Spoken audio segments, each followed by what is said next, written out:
Are you worried about what is going on in our world today? Are you tired of sitting on the fence, watching from a distance and wishing that things could be different? Perhaps you are overwhelmed by the challenges of life or thinking of how to start up something to make ends meet or even overcome a habit? Then let's talk about it. Join the conversation with Kizzy Michi on Facebook at City Ride Magazine. Whatever your story is, let us have a conversation.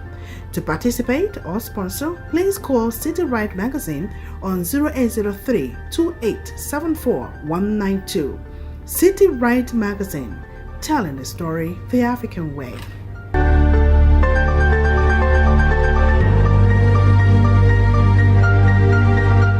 I welcome you to another interesting episode of The Conversation. Yes, it's still City Ride Magazine, where we tell you the story the African way. My name is Kizzy Michi. And on today's episode of The Conversation, we'll be talking about a very controversial issue. Yes. Now, let me ask you, did you know you could be taken to court just for breaking someone's heart? Like, you promise somebody that you're going to marry a person, at the end of the day, you say you're not doing it again, all those kind of stuff. Do you know you could go to court for it? Anyway, someone will join us after the break. Stay with us.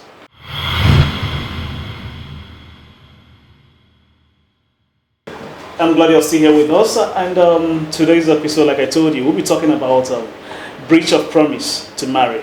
Yes, meaning that you could be sued for breaking someone else's heart. So we'll be doing that alone. We have a legal practitioner with us, a fine-looking gentleman, Barrister Chukwunonso Augustus Anekwe. He's a legal practitioner, a property manager, a corporate consultant, as well as a legal researcher. He holds a master's degree in law from Nnamdi Azikiwe University and currently a PhD student in the same institution. You're welcome, Barrister. You're welcome. My pleasure. Okay, we are talking about breach of promise to marry. I believe before there can be breach of anything, there must be a relationship. So which relationship concerns this particular issue? When we talk about breach of promise to marry, there's no doubt saying that the relationship we talk about here is a relationship between a man and a woman who are capable of entering into marriage. Yes, a man and a woman that has intention to enter into marriage. Okay. That is the kind of relationship we should be talking about here. So, yes. In other words, we are talking about a relationship that transcends from normal friendship level to intimacy and what have you. Yes. Okay. If that's the case, what then is marriage in legal terms? Let me take it from the Merriam-Webster dictionary that defines marriage as a state of being united as spouses under a contractual and consensual relationship recognized by law. So marriage can be an agreement mutually entered by a man and woman who are capable of entering into matrimony. Okay. So when you are talking about being capable, is it in terms of age or otherwise? Okay, now when we talk about being capable, the age is there because for you to be capable of entering into marriage, you must be up to age. Okay. Yes, and then you must not have been at the point of wanting to get into marriage, been suffering from let's say some terminal illness or mental disease. Okay. And then when you talk about being capable, capability between A and B someone can be capable to marry someone but incapable of marrying another. Because you cannot marry your cousin, you cannot marry anybody that you are related by virtue of affinity or consanguinity. You cannot marry your sister-in-law and the rest. So, aside being capable of marriage on the grounds of age, you can also must be capable of marrying the person you want to marry. You must not have been related to the person that makes you to be capable or incapable of marrying someone. Okay. Yes. From all these things you are talking about, it still boils down to what? When there is a promise to marry. So what then is a promise to marry? Because I know sometimes when we make promises, it might not really be in a promise, under the influence of something. Yeah. So what then is a promise to marry in this kind of a situation? When you talk about promise to marry, you take it from the fact that there is a promise which is a manifestation of an intention to do one thing or refrain from doing something. So there must be someone manifesting that intention to the other. Okay. So, and in this case, when we talk about promise to marry, we talk about an engagement to marry. You talk about an express promise or a promise by conduct between a party making the offer and the other person whom the offer is being made to. Okay. So you talk about an exchange of intention from a man to a woman or from a woman to a man, which must not necessarily be in writing. It can be by an expression of words. It can be in writing. It can be by conduct. You're saying that it can be oral. Yes. So, and it doesn't necessarily have to be, when you say engagement to marry, it doesn't mean that there must be engagement ring. That's yes, right? Yes. So what then are we talking about if it's not, because all these things boils down to a gentleman agreement. Yes. So does it mean that an oral agreement is admissible in court? Yes, even in the normal business world, oral agreements is enforceable, provided there are other elements that has come into play. What kind of elements are you talking about? You talk about contract, just like a normal contract, a business contract. Marriage is also a contract, and then for a contract to be binding, there are elements that must be at play. Okay. There must be offer, there must be acceptance. Okay. There must be consideration. Consideration moving from the offeree, the person whom the offer is being made to the offeror, that is the person making the offer. Okay. And in this circumstance, consideration could be on the part of, let's say, a man making a promise to a woman. Consideration could be that the woman moved, as a result of the promise, moved from the city where she is based to the city where the man is based, or the country. Okay. You can also talk about the woman submitting to sexual affairs. So consideration here can also be the woman getting pregnant for the man. Based on the promise. Yes, consideration can also be a reciprocal promise to marry. I promise to marry you, you promise also to marry me. It can also be consideration, yes. Okay. But then, once those elements, you also talk about the capacity of parties to enter into such kind of agreement, and then the intention of the parties. Do they have the intention to enter into that agreement? So once the offer is there, the acceptance is there, the consideration is there, the intention to create a binding contract, that is the binding contract of marriage, and that the parties are capable, then it is irrelevant whether it is in writing or it is oral or it is by conduct. So long as any of those can be seen, it can be a grounds for someone to enforce a breach, even when it is not in writing. Wow. He's getting really deep now, because see, but from what you are saying here, I'm still a bit confused, because it boils down to my word against hers. Let's assume I promised to marry her, and yes, she accepted.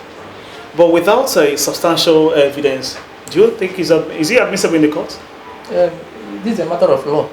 Okay. And then in law we have the Evidence Act that guides the admissibility of evidence and proof of facts. According to the Evidence Act, particularly Section 197 of the Evidence Act, it requires that facts must be corroborated. Now, for you to prove that there is a breach of promise to marry, yes, there must be other material evidence, material facts or evidence that we are bringing to the court to show that there was a breach. Such as, let's say, a letter or even a contract term. Unfortunately, that in this part of the world, we don't reduce such promises to writing. But then a letter where the man maybe asked you, or maybe a letter where you now accepted, maybe the picture of evidencing the day he engaged you, or even people around that witnessed when he promised that he's going to marry you. Okay. Those are facts that must be proved or tendered before the court to at least corroborate the fact that there was an offer. But we must say, and say it again, that a promise to marry mustn't necessarily be in writing. It can be made orally, it can also be by conduct. What do you mean by conduct? By conduct in the sense that conduct in the sense that maybe you promised me orally, then conduct corroborating that you promised me. Let's say after promising me, the lady now moved from the city that she was before to the city where in order to get, and then maybe the woman now takes in or submit to sexual affairs to the man. Those are conduct. Maybe exchange of marital gifts are conduct based on the promise. Yes, they are conduct to at least give credence to follow up with the promise. Like, you get the point.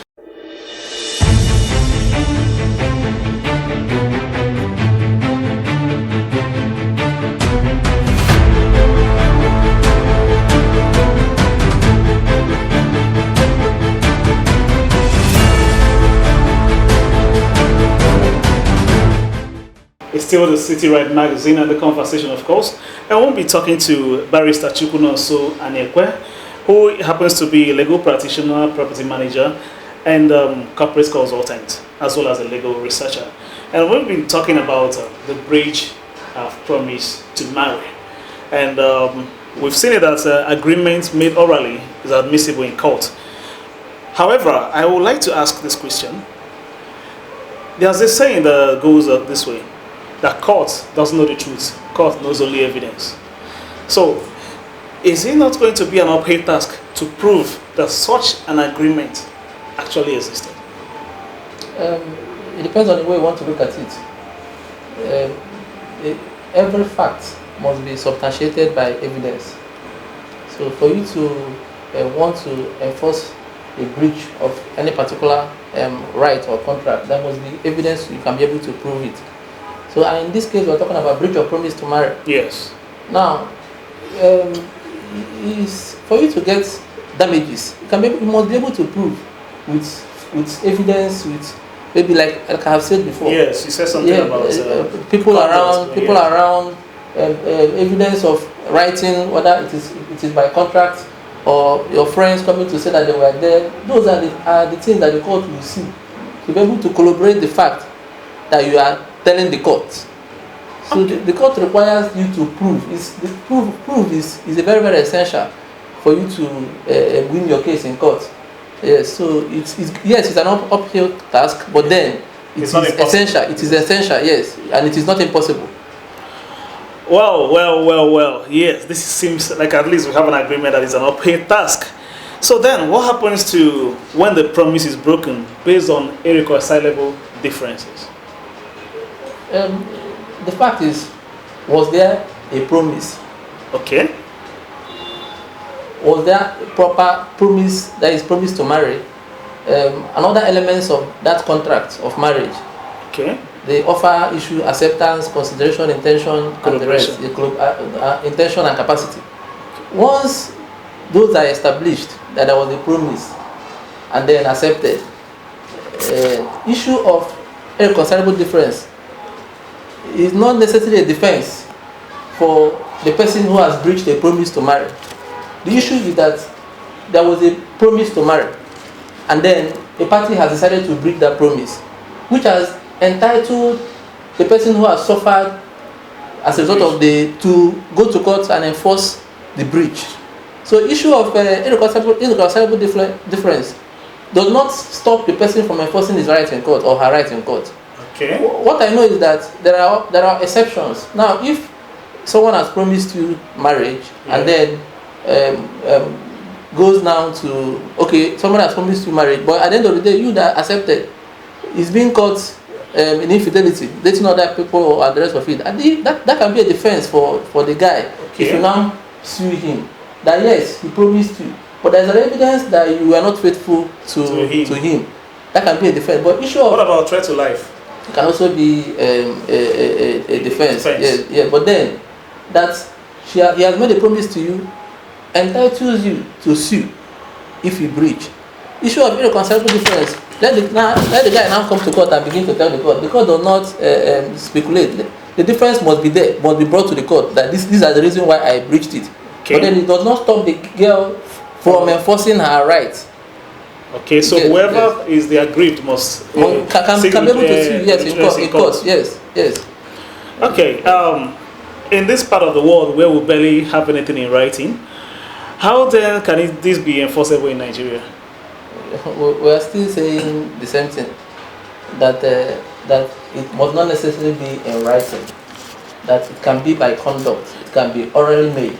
Yes, but you know why I'm saying this? But we barely hear about it. The issue here that we have in Nigeria is that because of the religious, cultural sentiments and what have you, the fear of what the society will say, the fear of the girl being segregated or the guy being segregated, or even the fear of not getting another suitor. Okay. And the fear of the leaving it to God mentality. These are the reasons why people don't go to enforce their rights. And the danger of it is that some do not leave it to God. Some go beyond to retaliate. And that is the area the court is trying to we are kicking against, kind of, we are advocating that rather than using the hot water treatment against the person that promised you, or pouring acid to the person that, or stabbing the person to death for the person that promised you, why not seek redress in court? Because so long as we are able to prove, for you to, now when we talk about breach of promise to marry, now we must establish that there was a promise to marry, and then you also establish that that promise has been failed by either the man or the woman. In whichever case, the person that suffered it is entitled to damages in court. Okay. Now, the breach can be by non-performance. It can be, let's say, what we call the anticipatory breach. Now, when it is non-performance, it means that maybe he has promised you, he has engaged you, and the rest of it, and the people have determined the date that the marriage will hold on. Now, once the date passes and the marriage did not take place, you can go to court and sue the person. Okay. When there is no time, the law presumes a reasonable time. After a reasonable time, yes, you can go to court. So when we talk about anticipatory breach, it means that maybe there is a condition precedent.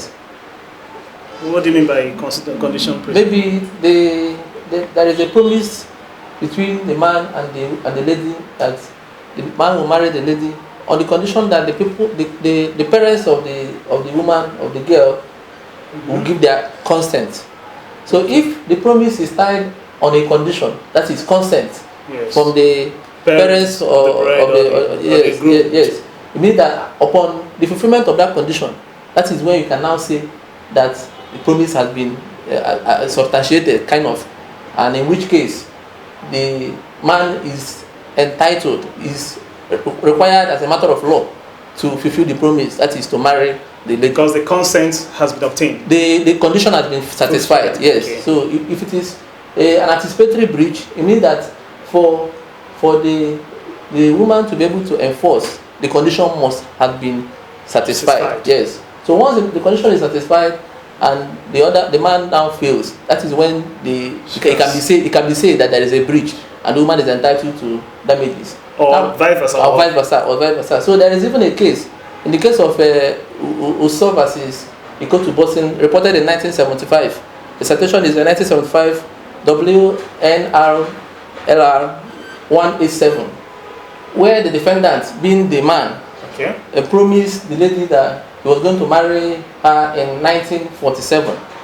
10 years after, 1957, the man went and married another person. So the woman sued him, and the court held that the woman was entitled to damages. So, and the court granted it to the woman. Yeah, we're not saying that we force someone to marry the other person as a matter of compulsion, but no, if there is a proper promise to marriage, there is a contract, and you must be able to fulfill the obligation in that contract. So any failure, any breach of any of the parties is entitled the other party to damages. Okay. So that is what we are saying. That rather than leave it to God, rather than taking the law into your hands through self-help, why not take it to court? Yes. All right. Yes, it's been wonderful speaking to you, Barrister Chukwunonso. Before we go, please, a word of advice to those. I believe there are a lot of people who are going through this scenario, suffering and contemplating either to leave it to acid or leave it to stabbing or then do some other things. Yes. What's your words of encouragement to them? My advice is that most times people rush into things, or people say things without being convinced of what they want to go into. If you want to go into the business of buying and selling, you should know within yourself that you have the intention of going into the business of buying and selling, so that if you now tell someone to supply me rice, you should be able to know that upon the person paying you, you are entitled to supply. So you must have the intention. So once you have the intention, you are dating someone and you go to the extent of promising. You know that those promises that shouldn't be just because you want to talk, you just talk without connecting your mouth to your brain, kind of. Or you now take someone to an event and maybe engage him or her and the rest. Yes. You should know that there is an obligation on you in law to fulfill your part. Or even you as a lady, after accepting and decided to go out, you know that there is an obligation, yes, to fulfill that promise. So that people shouldn't be in a haste of promising what they don't want to do. Engaging people and the rest of it. So, but once you engage, try as much as possible to fulfill. You get, and then, but once you feel you have your the promise made to you has been breached, what we are saying is that you should not take the laws into your hands. Yes, it's been a wonderful moment speaking to Barrister Chukwunonso. So, what this means is that if you are not sure, don't say it. Never take a job you can complete. Don't go about making promises you cannot keep. So, and to you, the lady, if you know you're not going to marry him, don't accept and then make him train you into school, through school, and at the end of the day you say he's no longer your level. Or you, the guy, after making money, you say no, she's no longer your level. So, before you leap, make sure you look. Till then, my name is Michi. For sponsorship details, please, there are numbers showing on your screen. Or you would like to participate or partner with us, we are open to those participation and collaboration. Remember to join us on the conversation on all social media handles, where you will get more updates about the upcoming topics and our guests of the week. Till then, we are City Red Magazine. We tell you the story the African way.